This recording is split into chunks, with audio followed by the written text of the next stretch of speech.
Hello friends, welcome to my channel make law easy. Friends, आज हम discuss करने वाले हैं न्यूसेंस जो है, न्यूसेंस के काइंड में से प्राइवेट न्यूसेंस को। जो न्यूसेंस का आपका पहला टाइप होता है पब्लिक न्यूसेंस, मैं वो ऑलरेडी डिस्कस कर चुकी हूँ। तो चलिए अब प्राइवेट न्यूसेंस को डिस्कस कर लेते हैं। तो प्राइवेट न्यूसेंस क्या होता है? It is an injury to the private rights of a person. मतलब जब किसी पर्सन के जो प्राइवेट राइट्स होते हैं उसको कोई नुकसान होता है, उसको कोई इंजरी होती है, ठीक है ना। या फिर हम कह सकते हैं कि जब कोई भी पर्सन जो है वो अपनी जो प्रॉपर्टी को है, अपनी जो भी उसकी प्रॉपर्टी है उसको कंफर्टेबली ऑक्यूपाई नहीं कर पाता है, मतलब उसे अपनी प्रॉपर्टी को ऑक्यूपाई करने या उसको प्रॉपर्टी के एंजॉयमेंट में कोई इंटरफेरेंस होता है या अनकंफर्ट होता है, सिचुएशन अराइज होती है किसी दूसरे पर्सन की वजह से, तो उसे हम प्राइवेट न्यूसेंस कह सकते हैं। इट अफेक्ट्स एन इंडिविजुअल और अ पर्टिकुलर इंडिविजुअल।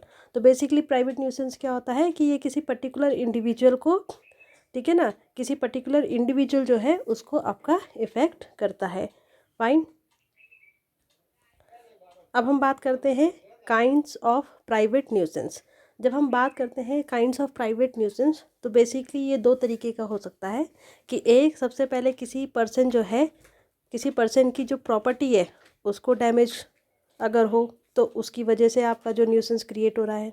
दूसरा, फिज़िकल डिस्कम्फर्ट, मतलब किसी पर्सन जो है उसको कोई फिज़िकल डिस्कम्फर्ट, या मतलब बोलते नहीं, जिसकी वजह से उसकी जो बॉडी है, ठीक है ना, उसको कुछ डिस्कम्फर्ट या इनकन्वीनियंस हो रहा है। फाइन। तो इसको हम एक एक करके स्टडी कर लेते हैं। सबसे पहले हम बात करते हैं डैमेज टू प्रॉपर्टी से रिलेटेड जो आपका पब्लिक न्यूसेंस होता है। तो इसमें हम बात करते हैं आपका कि if a person try to damage the property of another or try to disturb or create problem to another person, he is creating private nuisance। मतलब अगर कोई एक पर्सन जो है, जब वो दूसरे पर्सन की, कोई एक पर्सन जो है वो दूसरे पर्सन जो है उसकी प्रॉपर्टी को, ठीक है ना, उसकी प्रॉपर्टी को डैमेज करने की कोशिश करता है, या फिर उसकी प्रॉपर्टी को डैमेज करने की कोशिश करता है, या फिर उसकी प्रॉपर्टी के एन्जॉयमेंट में कोई डिस्टर्बेंस क्रिएट करता है, तो वो आपका माना जाएगा प्राइवेट न्यूसेंस। इसका एक एग्जांपल से हम समझ लेते हैं। इसका देखिए एग्जांपल यहाँ लिखा है कि A have cattles in the field, B having possession of nearby land. Suppose कीजिए कि ए एक पर्सन है जिसके पास में आपका, उसके कैटल्स उसकी फील्ड में है, ठीक है ना, अपनी फील्ड में, मतलब जो उसका अपना एरिया है, अपने उसके जो लैंड है उसमें ही उसके कैटल्स हैं। बट उसके बगल वाला जो लैंड है वो बी का है। फाइन। जो बगल वाला लैंड किसका है? बी का। Now B orders his son to fire gun in his own field, ठीक है ना। अब यहाँ पर जो बी है वो अपने बेटे को ऑर्डर करता है कि भाई तुम अपनी अपने अपने लैंड से क्या करो, गोली चलाओ, ठीक है ना, फायर करो। फाइन। किस चीज़ के लिए, किस इंटेंशन के साथ में? To disturb the cattles in the field of A. तो वो क्या ये जो आपका ये जो फायर करने के लिए कह रहा है, ये किसकी वजह, क्या ये किस कारण से कह रहा है? ताकि जब फायर होगा, जब बगल वाले लैंड में फायर होगा, ओके, तो जो आपका ए के लैंड में आपके कैटल्स हैं उनको डिस्टर्बेंस होगा, वो एक तरीके से डर जाएंगे, इधर उधर भागना शुरू करेंगे। तो बेसिकली यहाँ पर जो है ना, B has created private nuisance. यहाँ क्या है? बी ने प्राइवेट न्यूसेंस क्रिएट किया है। अब हम बात कर लेते हैं कि आपका जो फिजिकल डिस्कम्फर्ट की बात कर रहे हैं, यहाँ तो हमने क्या बात करी? डैमेज टू प्रॉपर्टी की बात कर रहे हैं, मतलब जहाँ पर जो प्रॉपर्टी है, किसी पर्सन की जो प्रॉपर्टी है उसको कोई डैमेज हो रहा है, उसको कोई इंजरी हो रही है, ठीक है ना। फाइन। अब हम बात करते हैं कि जब पर्सन को खुद फिजिकल डिस्कम्फर्ट होता है तो उस कंडीशन में आपका किस तरीके से प्राइवेट न्यूसेंस होता है। तो फिजिकल डिस्कम्फर्ट की अगर हम बात करें तो acts which causes physical discomfort to other persons by the person who is enjoying his right enjoying the rights of his property। तो फिजिकल डिस्कम्फर्ट कब हो रहा है? मान लीजिए कि जैसे एक पर्सन है, चलिए इसका एग्जांपल मैं बता बताऊंगी, पहले मैं इसका जो मीनिंग है वो बता देती हूँ। फिजिकल डिस्कम्फर्ट कैसे हो रहा है? मान लीजिए एक पर्सन है, वो तो अपनी प्रॉपर्टी को एंजॉय कर रहा है ना, वो उसका राइट बनता है कि वो अपनी प्रॉपर्टी को अपने तरीके से एंजॉय कर सके, पर उसके एंजॉयमेंट के चक्कर में किसी दूसरे पर्सन को नुकसान हो रहा है, या डिस्कम्फर्ट हो रहा है, फिजिकल डिस्कम्फर्ट हो रहा है, या कुछ और आप फिजिकल प्रॉब्लम हो रही है, ठीक है ना, तो इसको आपका क्या कह सकते हैं? इसको भी हम प्राइवेट न्यूसेंस कह सकते हैं, क्योंकि किसी एक पर्सन की वजह से किसी दूसरे पर्सन को क्या हो रहा है, फिजिकल डिस्कम्फर्ट हो रहा है। फाइन, इसको चलिए एग्जाम्पल से समझते हैं कि A is playing loud noise at his house. जो ए है वो अपने घर में लाउड नॉइज में क्या कर रहा है, गाना सुन रहा है या म्यूजिक प्ले कर रहा है, ठीक है ना। Which is causing inconvenience to B in the nearby house, जिसकी वजह से जो ए के नियर बाय हाउस है, उसके जो आपका बोलते हैं ना पास वाला जो घर है, वहाँ पर आपका बी कोई पर्सन रहता है, बी का घर है वो, उसको इनकन्वीनियंस हो रहा है। तो यहाँ पर ए ने क्या करा है, यहाँ पर A is creating private nuisance.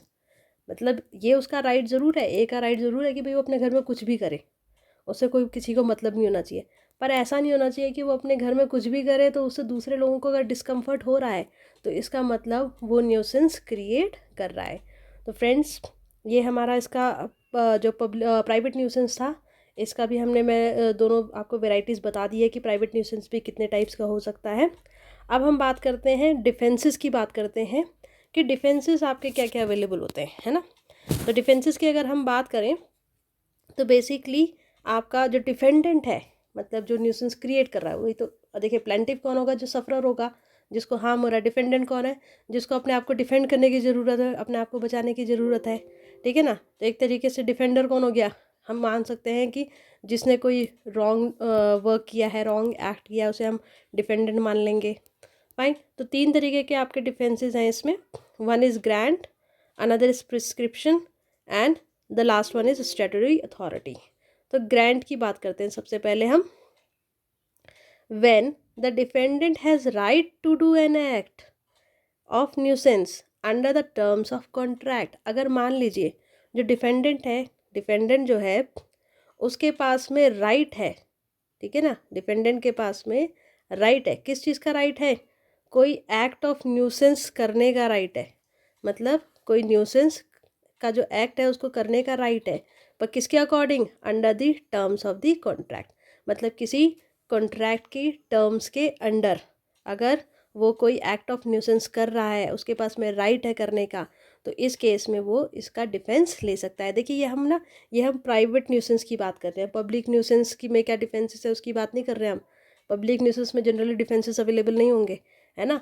पर प्राइवेट न्यूसेंस में क्या क्या डिफेंसेस हैं वो मैं आपको बता रही हूँ कि अगर मान लीजिए किसी पर्सन के पास में ग्रांट है, मतलब अथॉरिटी, या हम कह सकते हैं परमिशन है, या टर्म्स ऑफ कॉन्ट्रैक्ट के अकॉर्डिंग वो कोई एक्ट ऑफ न्यूसेंस कर सकता है, उसके पास में राइट है, तो आपका यहाँ पर आपका मतलब वो आपका लायबल नहीं होगा। अब दूसरी बात करते हैं प्रिस्क्रिप्शन की, ठीक है ना। A right to commit a private nuisance may be acquired by as an easement by prescription.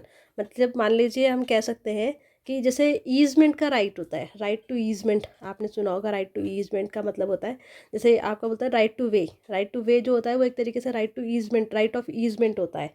कैसे कि देखिए कोई एक आपका कॉमन पाथ है ना, मान लीजिए एक पर्सन है ए, ठीक है ना, उसका घर पहले पड़ता है और बी का जो है उसके पीछे पड़ता है। तो उसके बगल वाला जो लैंड होगा, है ना, उसके आपका बी को क्या राइट होगा कि वो ए के बगल वाले जो लैंड है उससे होते हुए वो अपने घर जा सके, क्योंकि भाई वो राइट ऑफ ईजमेंट है, उसको ए आपका जो है वो बाधित नहीं कर सकता है या ऑब्स्ट्रक्ट नहीं कर सकता है। तो मान लीजिए कि कोई पर्सन जो है वो किसी राइट ऑफ ईजमेंट, ठीक है ना, राइट ऑफ ईजमेंट को एंजॉय कर रहा है ना, एंजॉय कर रहा है बिना किसी इंटरफेरेंस और बिना किसी इंटरप्शन के 20 ईयर्स तक, ठीक है, कम मतलब 20 सालों से कम उसने आपका क्या करा है, एंजॉय कर रहा है उसको। तो इस केस में भी वो आपका लायबल नहीं होगा न्यूसेंस के लिए, प्राइवेट न्यूसेंस के लिए। फाइन, अब बात करते हैं statutory authority. It means authority given by law to do an act. मतलब जहाँ लॉ ही कोई एक्ट करने की अथॉरिटी दे देता है तो उस केस में भी आपका वो न्यूसेंस नहीं माना जाएगा। तो फ्रेंड्स, ये हमारा यहाँ पर न्यूसेंस का टॉपिक ऑलमोस्ट ख़त्म हो गया है। अब जो नेक्स्ट वीडियो है उसमें मैं आपको पब्लिक और प्राइवेट न्यूसेंस जो है उसके जो डिफरेंसेस हैं उनके बारे में बताऊँगी। तो टिल देन बाय बाय, आप वीडियोज़ देखते रहिए। अगर आपको पसंद आया हो तो प्लीज़ लाइक एंड सब्सक्राइब ज़रूर करें।